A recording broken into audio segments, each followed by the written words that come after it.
దేవుని పరిశుద్ధమైన నామానికి స్తోత్రం కలుగును గాక. ప్రభువైన యేసుక్రీస్తు నామములో అందరికీ కూడా వందనాలు చెల్లిస్తున్నాను. దేవుడు ఎంతో తన కృప చొప్పున ఆయుష్నిచ్చి ఆరోగ్యాన్ని అనుగ్రహించి నూతన సంవత్సరంలోనికి మనల్ని నడిపించారు. దేవునికి మహిమ కలుగును గాక.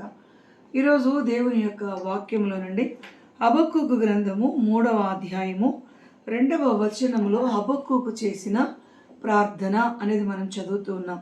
3వ అధ్యాయంలో, యెహోవా, సంవత్సరములు జరుగుచుండగా నీ కార్యములను నూతనపరచుము, సంవత్సరములు జరుగుచుండగా దానిని తెలియచేయము, కోపించుచునే వాత్సల్యమును జ్ఞాపకం తెచ్చుకును అన్నారు. ప్రార్థన హబక్కూకు ప్రవక్త ఆయన చేస్తున్న ప్రార్థనలో నూతనపరచుము, తెలియచేయుము, వాత్సల్యమును జ్ఞాపకం తెచ్చుకునుము అని ప్రార్థన చేస్తున్నారు.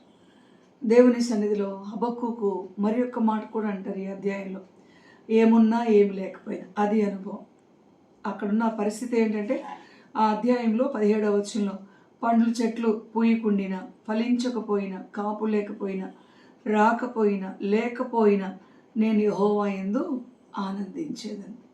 ఇది నూతన సంవత్సరంలో మనం తీసుకోవాల్సిన తీర్మానం.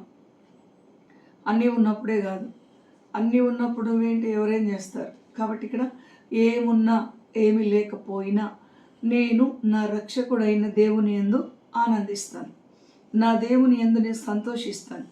ఆయనే నాకు బలం. ఎప్పుడు ఆయన నా కాళ్ళను లేడి కాళ్ళ వల్ల చేస్తాడు, ఉన్నత స్థలం మీద నన్ను నడువ చేస్తాడు. దేవునికి స్తోత్రం. నీ విశ్వాసమే నీకు జయం.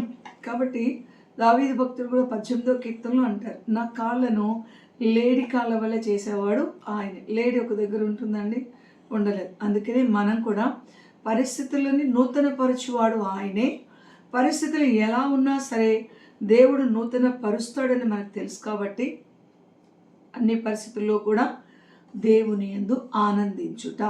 నెహెమ్యా, ఎజ్రా గ్రంథాల్లో కూడా ఏముంటుందంటే, దేవుని యందు ఆనందించటం వలన బలము పొందుతారు అన్నారు.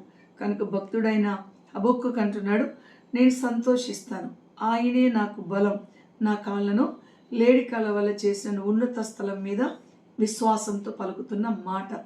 మనం కూడా ఈ సంవత్సరంలో ప్రవేశించిన మనం గడిచిన కాలంలో నష్టం ఉంది, బాధ ఉంది, వేదన ఉంది, శోధన ఉంది.